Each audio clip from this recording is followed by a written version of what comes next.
সবাইকে শুভ সকাল। আ আজকে আমরা একটা নতুন ভিডিও বানাতে যাচ্ছি।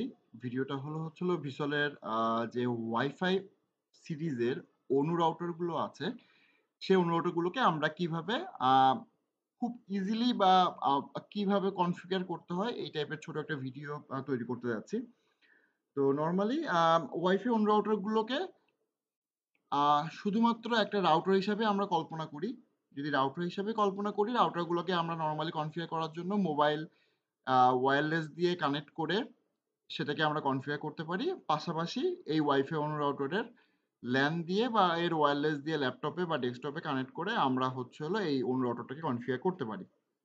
তো এই অনু রাউটারের ওয়েব পেজ থেকে কিভাবে কনফিগার করতে হয় অ্যাকচুয়ালি আমি সেটাই দেখাবো। আম আম আ বাংলাদেশে নরমালি ভিসলের ৩ টাইপের বা ৪ টাইপের অনু রাউটার গুলো এভেইলেবল থাকে। সেটা N300 সিরিজের একটা ওয়াইফাই অনু রাউটার থাকে। এসি সিরিজ বা ডুয়াল ব্যান্ডের এসি সিরিজের একটা ওয়াইফাই অনু রাউটার আমাদের কাছে বাংলাদেশে থাকে।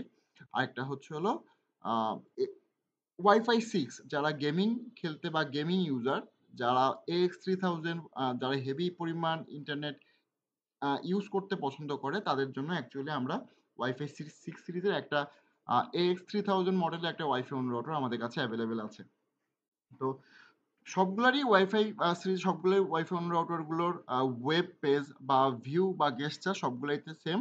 শুধুমাত্র ওয়্যারলেস প্যারামিটার কোনটাতে হচ্ছে সিঙ্গেল ব্যান্ড, কোনটাতে হচ্ছে ডুয়াল ব্যান্ড, কোনটা হচ্ছে ওয়াইফাই 6 পর্যন্ত কিছু কনফিগারেশন একটু বেশি। বাট সবগুলারই বাদবাকি যতগুলা কনফিগারেশন আছে LAN site, wireless WLAN site, WAN site, তারপরে হচ্ছে হলো আপনার আ URL filtering, MAC filtering, IP filtering, IP forwarding এই টাইপের যে কনফিগারেশন, তারপরে ফ্যাক্টরি রিসেট, অ অ শিডিউল রিবুট এই টাইপের কনফিগারেশন গুলো সবগুলাই সেম থাকে। তো নরমালি আমাদের ওয়াইফাই রাউটারের পিছনে আম আ এর সব ধরনের ক্রেডেনশিয়াল বা লগইন অ্যাক্সেস গুলো লিখে দেওয়া থাকে। এর পিছনে যে লগইন আইপিটা থাকে সেটা হচ্ছে হলো লিখে দেওয়া থাকে সেটা হলো ১৯২.১৬৮.১.১ এবং এর পিছনে একটা ক্রেডেনশিয়াল লিখে দেওয়া থাকে লগইনের জন্য। সেটা হচ্ছে ইউজার। তো ইউজার অ্যাকাউন্ট দিয়ে যদি আপনারা লগইন করেন তো এটা দিয়ে নরমালি হচ্ছে হলো আপনারা শুধুমাত্র এর LAN সাইট কনফিগার করতে পারবেন। LAN সাইটের সাথে যাবতীয় যে wireless parameter change, wireless configuration, wireless আ ডিভাইস শিডিউল রিবুট, ডিভাইস আ re reboot, URL filtering, MAC filtering, IP filtering, port forwarding এই টাইপের কিছু নেটিং রুলস বা এই টাইপের কিছু কনফিগারেশন আপনারা করতে পারবেন ইউজার ক্রেডেনশিয়াল দিয়ে। তো এটার যদি ফুল কনফিগারেশন করতে চান তাহলে এর একটা সুপার অ্যাডমিন পাসওয়ার্ড রয়েছে। এই সুপার অ্যাডমিন পাসওয়ার্ড দিয়ে লগইন করলে এটাকে আপনি ফুল কনফিগারটা করতে পারবেন। তো আমি একটা নোটপ্যাডে এর সুপার অ্যাডমিনের পাসওয়ার্ডটা লিখে রেখেছি। ইউজার নেম হচ্ছে হলো অ্যাডমিন, পাসওয়ার্ড হচ্ছে হলো এসটিডি বড় হাতের ONU ১০১। আমি আবারও বলছি এসটিডি ছোট হাতের STD বড় হাতের ONU 101 এই ক্রেডেনশিয়াল দিয়ে যদি আমি লগইন করি তাহলে আপনি ভিসলের সবগুলো ওয়াইফাই অনু সিরিজের রাউটার গুলোকে আপনি ওয়ান কনফিগার করতে পারবেন। তো যেহেতু আমার এর ল্যানের আইপি হচ্ছে ১৯২.১৬৮.১.১ আমাকে এর সেম সিরিজের যেকোনো একটা আইপি আমার পিসির ল্যান কার্ডে অ্যাসাইন করতে হবে। তো আমি সেটাই এখন করতে যাচ্ছি। Ethernet change adapter option, ethernet adapter properties, internet version 4 এখানে যেয়ে আমাকে এক সিরিজের যেকোনো একটা আইপি অ্যাসাইন করতে হবে ২ থেকে ২৫৪ পর্যন্ত এক ব্যতীত। যেহেতু এটা আমার /24 এর একটা আইপি আমি একটা সাবনেট মাস্ক অ্যাসাইন করলাম যে ২৫৫, ২৫৫, ২৫৫, ০। আমার পরবর্তী কাজ হলো যে আমার কম্পিউটারটাকে আমার ওয়াইফাই রাউটারের সাথে LAN দিয়ে কানেক্ট করা এবং আমি আমার কম্পিউটারের কমান্ড প্রম্পট থেকে যে আমি চেক করব রিচেবিলিটি আমি ওই ওয়াইফাই অনু রাউটারকে রিচেবল পাই কিনা। হ্যাঁ, আমি পয়েন্ট টু পয়েন্ট পিং পাচ্ছি দ্যাটস মিন আমি ওয়াইফাই অনু রাউটারকে রিচেবিলিটি পাচ্ছি। এখন আমার কাজ এই ওয়াইফাই অনু রাউটারের ড্যাশবোর্ড বা ওয়েব মোডে আমি এটাকে লগইন করব। তো লগইন করার সময় আমি দেখতে পাচ্ছি যে এখানে একটা ক্রেডেনশিয়াল চাচ্ছে ইউজার নেম পাসওয়ার্ড।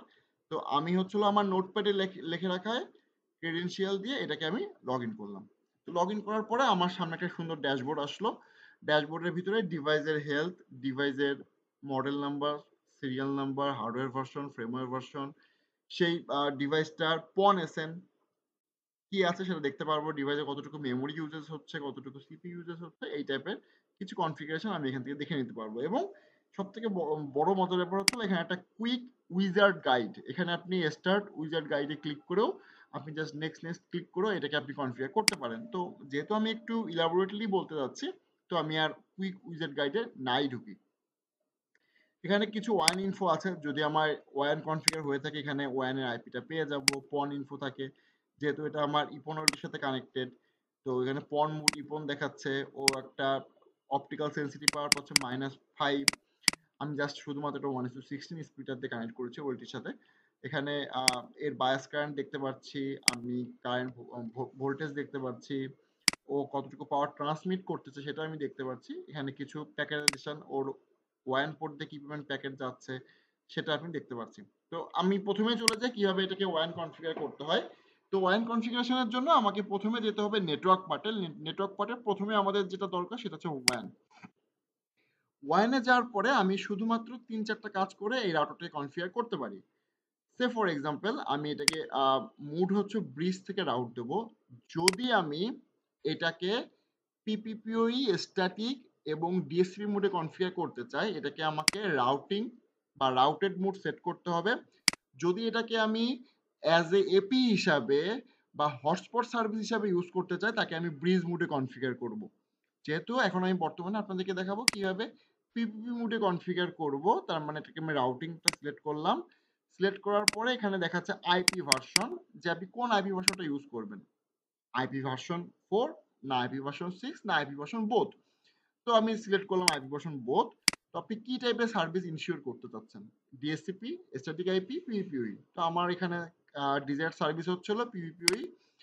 এখানে হচ্ছিল বাই ডিফল্ট 1492 পিভিপি সেট করে দেওয়া আছে, আপনি এটাই রাখার চেষ্টা করবেন, কারণ রাউটিং মোডে 1500 বেশি PVP MTU size packet support করবে না। যদি আপনি এটাকে ব্রিজ মোডে কনফিগার করেন তাহলে 9000 পর্যন্ত প্যাকেট সাইজের আপনি সাইজ পাঠাতে পারবেন। এখানে একটা ইউজার নেম দিতে হবে পিভিপি অ্যাকাউন্টের, আমি একটা দিলাম আমার যেটা রাউটারে অ্যাসাইন করা আছে, ইউজার নেম পাসওয়ার্ড। এখানে হচ্ছে বাইন্ডিং পোর্ট নামে একটা অপশন আছে। বাইন্ডিং পোর্ট হলো কোন কোন পোর্ট থেকে আমি আমার যে রাউটিং কনফিগারটা করেছি সে পোর্ট থেকে বেরোবে। সেখানে হচ্ছে ল্যান ওয়ান ধরলাম, আমি আমার এটা এক পোর্টের অনু, একটা LAN port LAN one, SSID one, SSID two, আমি ধরলাম দুইটা এসএসআইডি নাম দেবো। আমি হচ্ছে আর একটা ল্যান পোর্ট থেকে আমি ডিএসসিপি আকারে ইন্টারনেট পাবো। এই টাইপের আমার চাহিদা, আমি এই টাইপের একটা চাহিদা সম্পৃক্ত কনফিগারেশন সাবমিট করেছি। আচ্ছা, কনফিগারটা পুশ হচ্ছে, এখানে দেখেন সাবমিট সাকসেসফুল নামে একটা লেখা আসছে। আমি যদি এখন এক্সট্রাসে যাই, ডিভাইস ইনফোতে যাই ক্লিক করি, সরি ওয়াইন ইনফোতে ক্লিক করি, দেখেন আমি এখানে দেখতে পাচ্ছি যে আমার এখানে একটা ইন্টারনেটের আইপি চলে আসছে। মানে আমি যে পিপি অ্যাকাউন্ট এ নামে একটা অ্যাকাউন্ট দিয়ে এটাকে লগ ইন করেছি, এই অ্যাকাউন্টটা দিয়ে হচ্ছে হলো এগেনস্টে আমি একটা আইপি পেয়েছি। তার মানে কি আমার এই ডিভাইসটা ইন্টারনেট পেয়েছে। আমি এটাকে কিভাবে চেক করতে পারি, ডায়াগনোসিস থেকে আমি নেটওয়ার্ক অপশনে যে আমার যে অ্যাকাউন্ট, এখান থেকে যদি আমি বলি যে আমি ইন্টারনেট পাইছি কিনা চেক করার জন্য, আমি এখান থেকে আমি গুগল ডিএনএস এ হুক আপ করতে পারি। তো আমি দেখতেছি এখানে আমি ইন্টারনেট পেয়েছি। তো আমার নেক্সট রিকোয়ারমেন্ট হচ্ছিল ল্যান সাইট কনফিগার করা। তো এর ল্যান দিয়ে বা এর ডাব্লিউ ল্যান দিয়ে আমি হচ্ছে হলো এক সিরিজের আইপি পাবো। তো এখানে কি বলছে, আমার যে আইপি পুলে 1.2 থেকে 1.254 পর্যন্ত যে কোনো সিরিজের আমি আইপি পাবো, সেটা আমি ওয়্যারলেস দিয়ে কানেক্টেড হই, অথবা আমার যে ল্যান পোর্টটা আছে ল্যান পোর্টটা দিয়ে কানেক্ট হই। আচ্ছা, আপনি চাইলে এই ল্যানের আইপিটাকেও চেঞ্জ করে দিতে পারেন।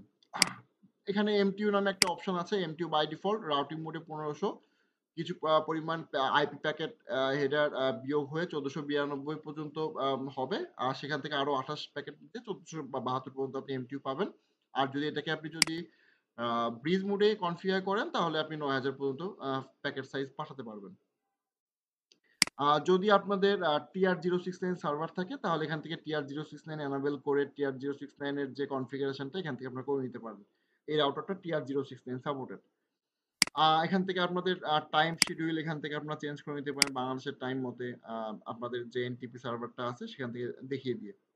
ওকে, এখন আমাদের টার্গেট হচ্ছে ওয়াইফাই কনফিগার করা। ওয়াইফাই কনফিগারেশনের জন্য ধরুন আমি এখানে নাম দিয়েছি রাশা ভিসল। রাশা ভিসল নামে এই এসএসআইডিটার নাম দিয়েছি। এখানে চ্যানেল উইথ আমি সেট করেছি 40/20 মেগাহার্টজ। এটার মানেটা হচ্ছে হলো যে 40 মেগাহার্টজ মানে হচ্ছে হলো এক 20 মেগাহার্টজ তুলনায় অপেক্ষাকৃত চিকন বিম আপনার দিকে আসবে। এ কম দূরত্বে আপনার দিকে প্রতিবিম্বটা পাঠাবে, কিন্তু আপনি একটু ভালো সার্ভিস পাবেন 20 মেগাহার্টজ এর তুলনায়। আর 20 মেগাহার্টজ হচ্ছে হলো এর অপটিক্যাল বিমটা আরো মোটা, সে সব দিকেই প্রতিফলিত করতেছে, কিন্তু এর ব্যান্ডউইথ কোয়ালিটি 40 মেগাহার্টজের তুলনায় খারাপ। তো অনেকের হচ্ছে হলো বেশি দামি ফোন থাকতে পারে, অনেকের কম দামি ফোন থাকতে পারে। তো এইটার উপর জাজমেন্ট করে আমি 40/20 দিলাম। যার ফোনে যেটা দরকার সেইটা আমি সেটাই যেন তারা পেয়ে যায়। এজন্যই চ্যানেলটা আমি 40/20 সেট করে দিলাম। আর চ্যানেল নাম্বার যদি আপনাদের ওয়াইফাই অ্যানালাইজার দিয়ে আপনাদের আশেপাশে যদি অনেক বেশি ফ্রিকোয়েন্সি থাকে, তাহলে দেখবেন স্পেকট্রাম দিয়ে যে চ্যানেলটা ফাঁকা থাকে সেই চ্যানেলটা ইউজ করার জন্য চেষ্টা করবেন, অথবা আপনি অটো রাখতে পারেন, করে আপনি এখান থেকে সাবমিট দিয়ে দিলেন। তার মানে আপনি এখান থেকে ওয়াইফাই এসএসআইডিটা কনফিগার করতে পারছেন।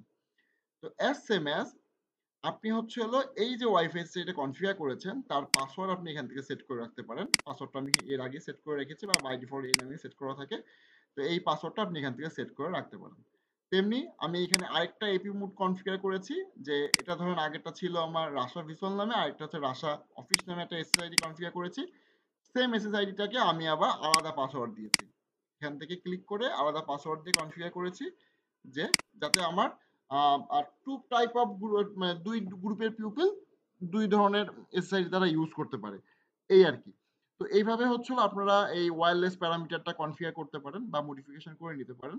এখানে সিকিউরিটিতে গেলে আপনাদের খুব আরেকটা ইম্পর্টেন্ট দরকার পড়বে, যে কিভাবে এটাকে রিমোটলি কনফিগার করা যায় বা রিমোটলি ম্যানেজ করতে পারেন। সেক্ষেত্রে অবশ্যই আমাদেরকে যে ফায়ারওয়াল লেভেল হাই থেকে লো করতে হবে। প্রথম কথা হাই থেকে লো করে নিতে হবে, করে সাবমিট দিতে হবে। এবং লগইন প্রিভিলেজে যে দুইটা জিনিসে কাজ করতে হবে, এইচটিটিপি পিং, এই দুটোকে হচ্ছে বাই ডিফল্ট বন্ধ থাকে, এখান থেকে এনাবেল করে সাবমিট করে দিতে হবে। রিমোট হোস্ট রিমোট মাস্ক সব ব্ল্যাঙ্কই থাকবে, মানে হচ্ছে সমগ্র আইপি থেকে সমগ্র সাবমিট মাস্ক থেকে আপনি যাতে এই ডিভাইসের ওয়ান আইপিটাকে পিং করে পান।